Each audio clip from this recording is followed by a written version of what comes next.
मी हनुमंत शिंदे आणि तुम्ही पाहताय बीड बातमी. शिवसेना प्रमुख उद्धव ठाकरे यांनी काल बीड दौरा केला. शिवसेना प्रमुख उद्धव ठाकरे या ठिकाणी काय बोलतायत आणि शेतकऱ्यांसोबत काय चर्चा केली हे आपण मी आज उद्या परवा जवळपास 4 दिवस मराठवाड्यातल्या तमाम शेतकरी बांधवांना आणि भगिनींना भेटण्यासाठी आलेलो आहे. राजकारण करायला आलोय का? कोणाला दिसत असेल तसं राजकारण, पण मी खरं काय आणि खोटं काय हे पाहायला आलेलो आहे. कारण यावर्षी कधी नव्हे अशी आपत्ती या मराठवाड्यावरती कोसळली. आता मुरलीधर तुम्ही जे सांगितलं की मे महिन्यापासूनच पाऊस सुरू झाला, मुंबईत पण ते सुरू झालं आणि आजही आपला दसरा मेळावा सुद्धा पावसातच झाला.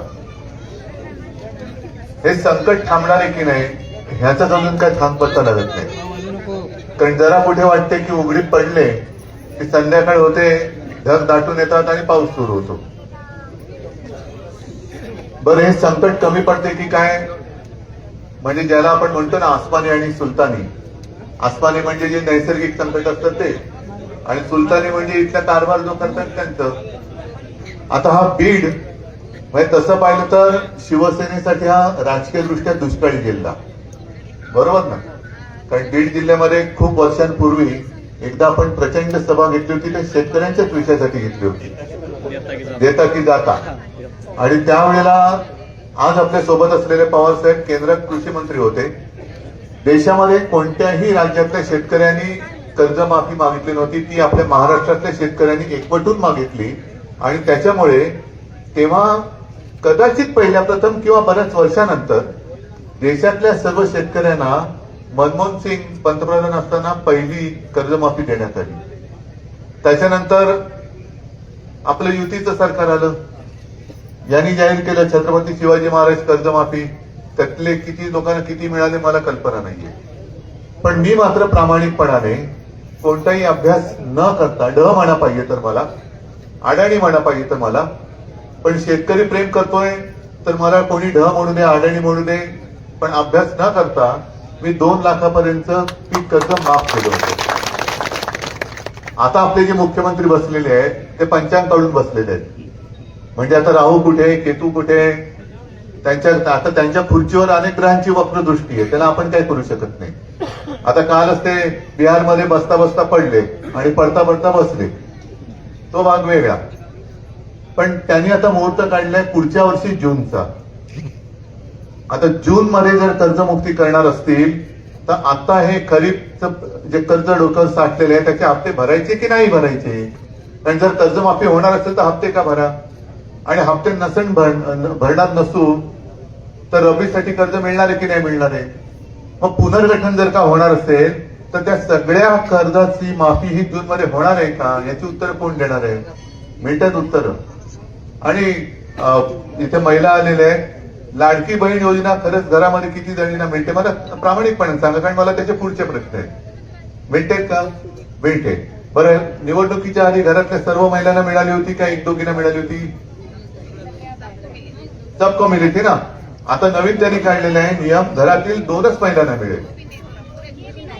नहीं, ठीक है, चलो पल बार मान लिया, हर परिवार में 2 ही महिलाओं को ये इस योजना का लाभ मिलेगा. म्हणजे काय करतायत? घराघरात भांडण लावत आहेत. म्हणजे एका बाजूला आपले मोहनराव भागवत माहित आहेत ना, सरसंघचालक, ते म्हणतात जास्तीत जास्त अपत्य जन्माला घातली जन्माला. मग एका घरामध्ये आई आणि 2 मुली असतील, सासू आणि 2 सुना असतील, 2 बहिणी असतील, 4 बहिणी असतील, मग त्यातल्या दोघींनाच मग कोणाला द्यायचं? सासूला द्यायचं, सुनेला द्यायचं, मुलीला द्यायचं, बहिणीला द्यायचं, कोणाला लाभ द्यायचा? म्हणजे घराघरात भांडणं लावायची. आणि लाडकी बहीण म्हणजे ज्यांना लाभ मिळतो ती लाडकी आणि ज्यांना मिळत नाही ती नावडती. हे कुठले? हे असं राज्यकर्ते असू शकत नाही. राज्यकर्ते सगळ्यांना समान वागणूक देणार पाहिजे. आज मुद्दामून मी तुमच्याकडे का आलो? कारण ही आपत्ती आल्यानंतर तसं पाहिलं तर मराठवाडा हा अवर्षणग्रस्त आहे, म्हणून आपण ते वॉटर ग्रीड प्रकल्प वगैरे लावणार होतो. पण यावर्षी आखरीच घडलं.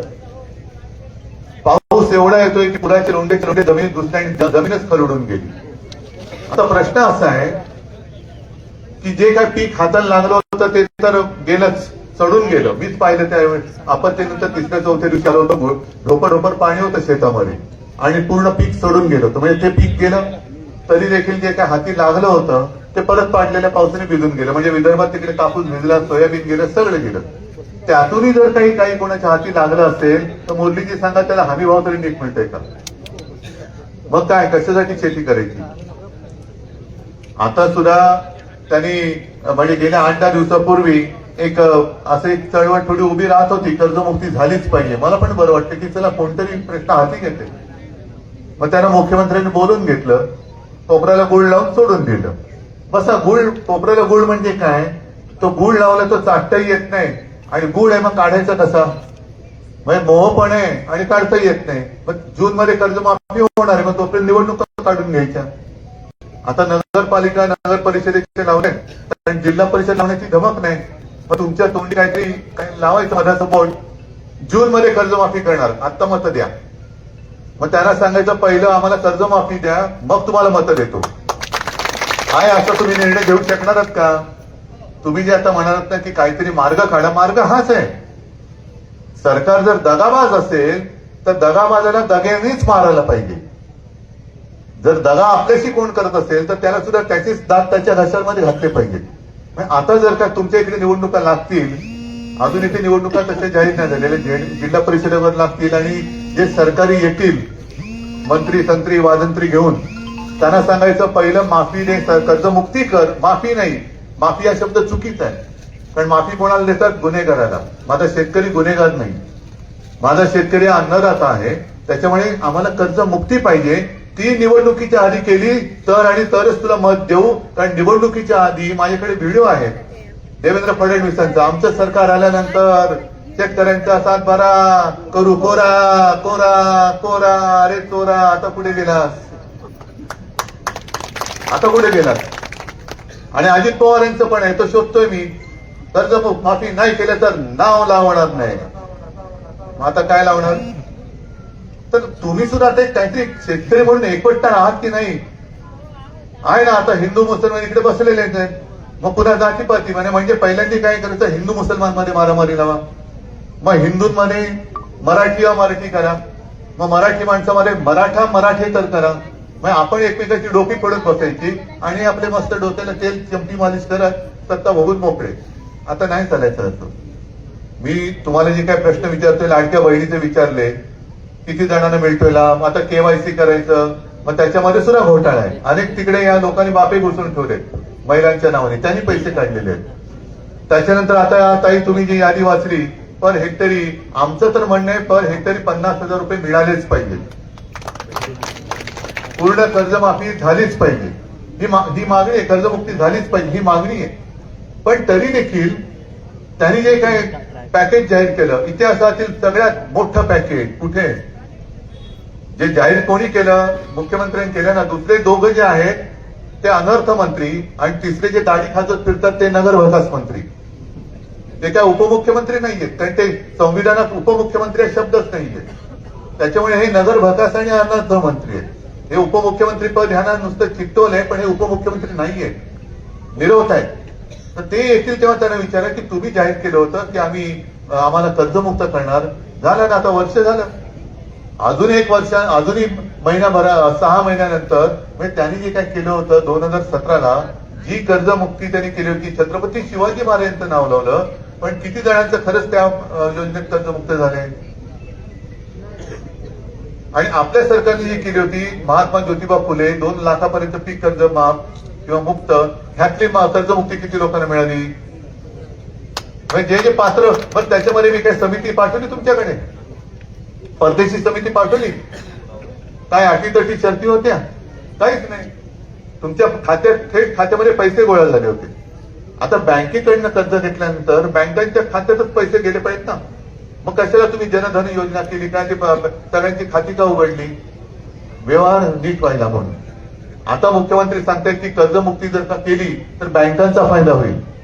मग मला त्यांना विचारायचं, जाहीर विचारतोय माध्यमाच्या मार्फत, की बँकांचा फायदा होऊ न देता जून मध्ये तुम्ही कर्जमुक्ती कशी करणार आहात? की ज्याच्यात बँकांचा फायदा नाही होणार, शेतकऱ्यांचा फायदा होईल, तोपर्यंत शेतकऱ्यांनी करायचं काय? कारण अजित पवार जे काय सांगतायत की सगळंच काय तुम्हाला सारखं फुकट काय? फुकट कसलं? राबतोय माझा शेतकरी, ऊन वारा पाऊस कशाची पर्वा न करता माझा शेतकरी राबतोय, त्याचे तो हक्काचे पैसे मागतोय, भीक नाही मागत आहे. बरं, आता त्यांनी मागे जाहीर केलं होतं वीज बिल माफ. खरंच वीज बिल माफ झाले का? नाही असेल तर हो सांगा. काही उगाच मला तुम्ही बरं वाटावं म्हणून सांगायचं नाही. वीज बिल माफ झालं असेल सरळ हात वर करून सांगा, मला आनंद होईल.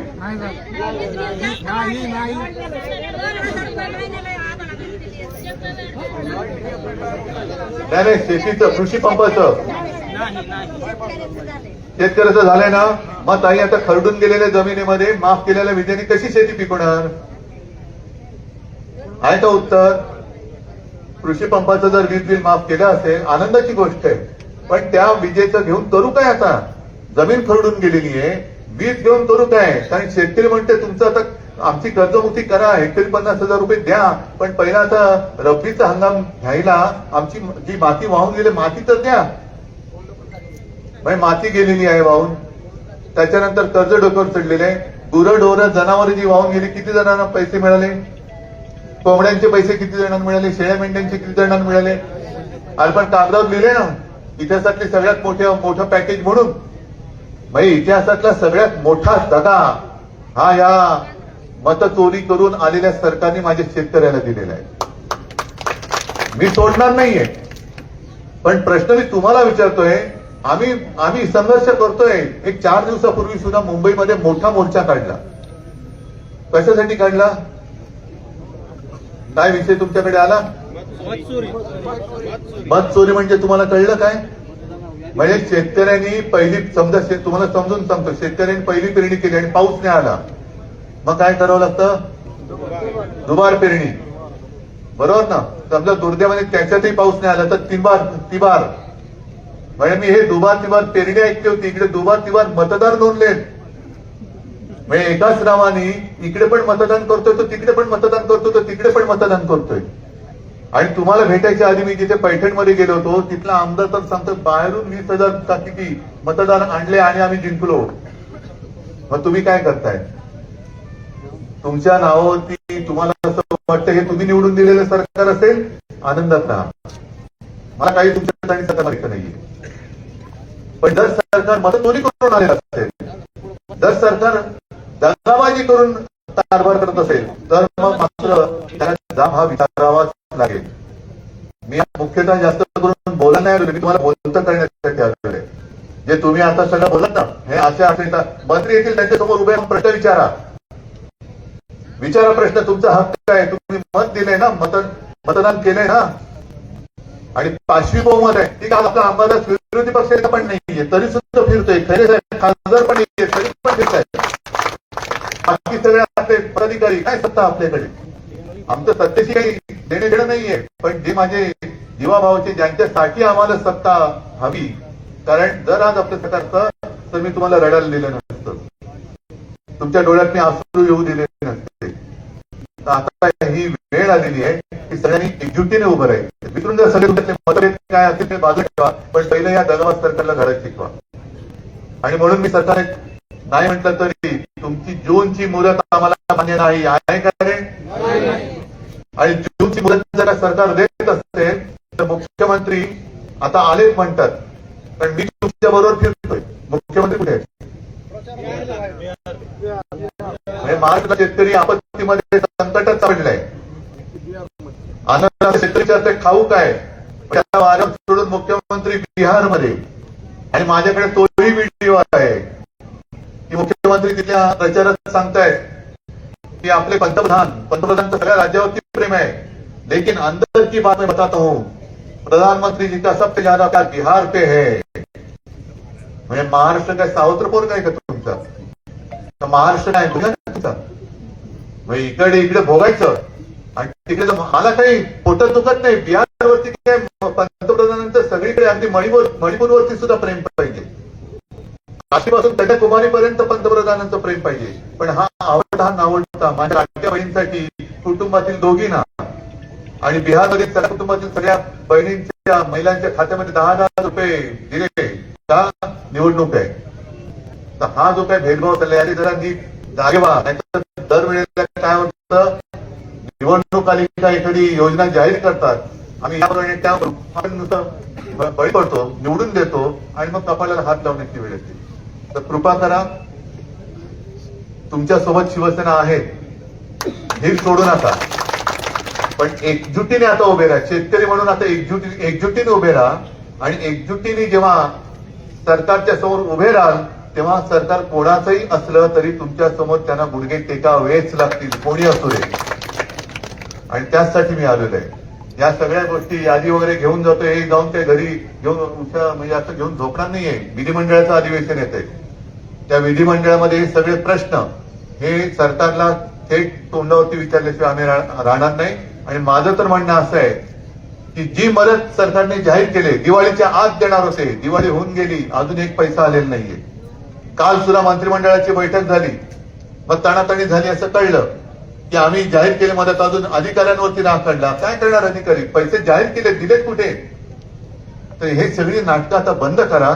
लोकांना आता कळलंय, लोकांच्या डोळ्यावरती जी खोट्या थापांची पट्टी भाजप आणि त्यांच्या सगळ्या मित्रपक्षांनी बांधली होती ती आता गळून पडलेली आहे. आता जनता जागी झालेली आहे.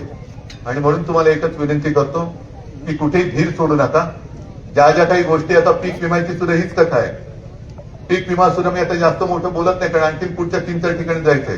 तर या सगळ्या ताई तुम्ही ही जी माहिती दिली ना, अशी माहिती सगळ्यांनी सगळ्या सर्कलमधनं मला गोळा करून पाहिजे, की जेणेकरून अधिवेशनाच्या वेळेला भर सभागृहात त्यांना ही त्यांच्या समोर ठेवून त्यांना त्याच्यावरती मी जाब विचारेन.